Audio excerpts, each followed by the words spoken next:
Here are 3 tips for choosing stock images that work well for mockups and won't drive you crazy in the process of erasing the designs. Number 1, the more solid space, the easier it will be.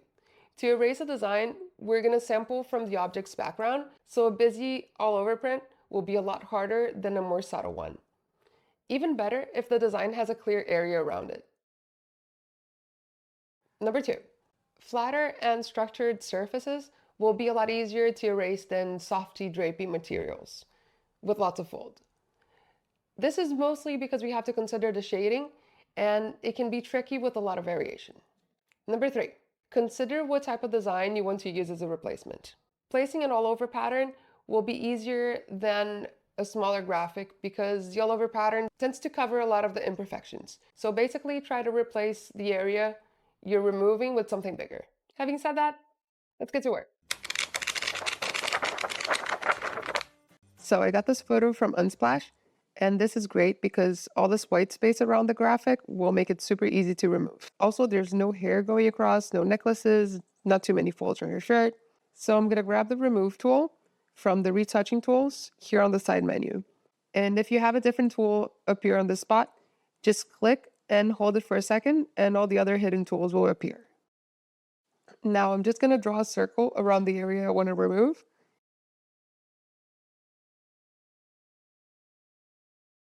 And magic. Yep, it's that easy. And you can do the same process for anything that has clear boundaries, like the image in this picture frame.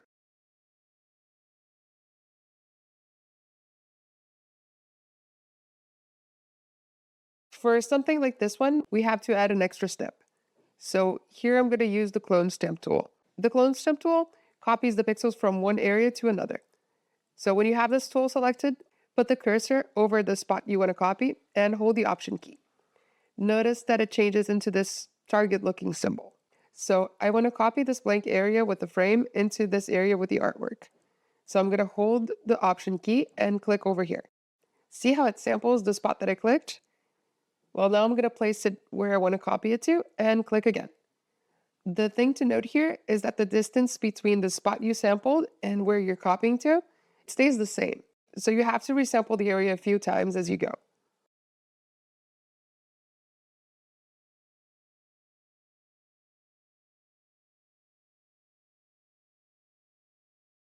I can also use the clone stamp to separate these areas.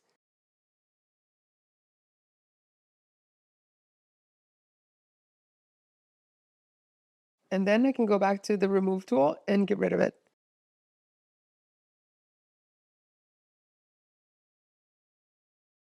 Okay, so back to the clone stamp tool to finish separating the frame.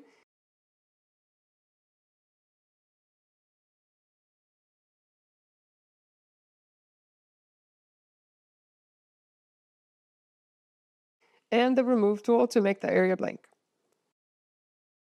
Now see how I forgot this little spot here? This is why we need those boundaries. It's an easy fix because it was small, but you can see how messy it can get. But since it's tiny, I'm just going to brush over with the remove tool and it's done. To adjust the frame that turned out a little bit jagged, I can use the patch tool that matches the texture, lighting, and shading of the area you're repairing.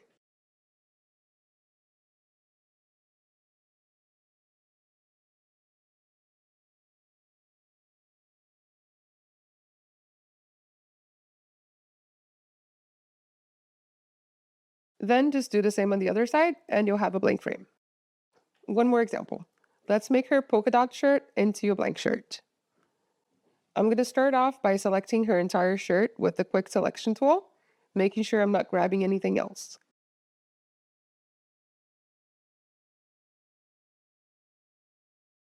like her belt buckle. Just hold the Option key to change the plus into a minus and remove any unwanted areas.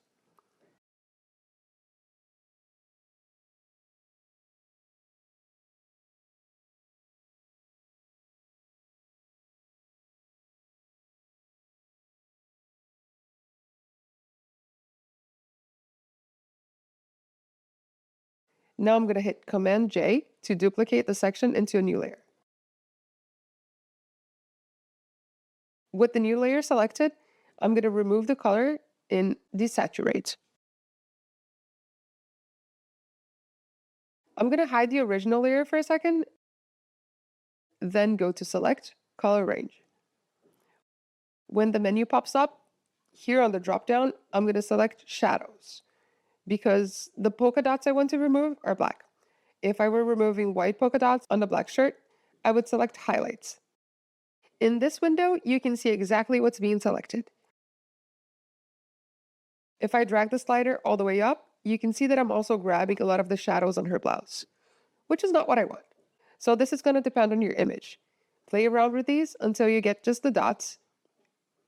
And when you're done, hit OK.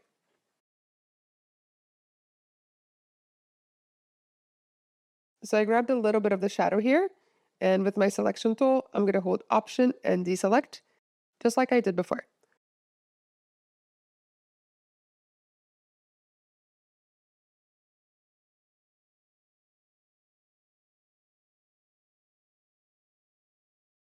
Now going to select, modify, expand. And here I'm going to expand about 5 pixels. This is not an exact number, just play around with your image. But basically, you want to grab just a little bit of the blank area around the print without it all merging into one big selection.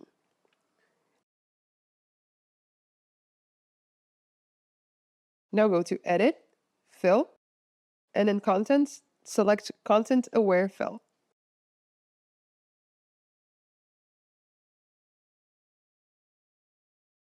Now that most of the print is gone, I can just go back and do the small adjustments. And it's a lot faster than if you had to erase each individual polka dot. The spot healing tool is your best option here. Just click and it magically disappears.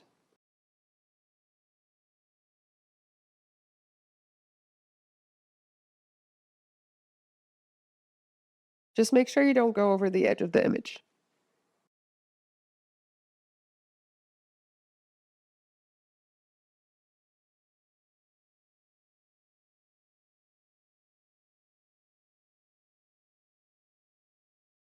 And remember, if you're going to replace with a new all over pattern, it's okay if it's not completely perfect. The new print's going to hide any imperfections. And that's it.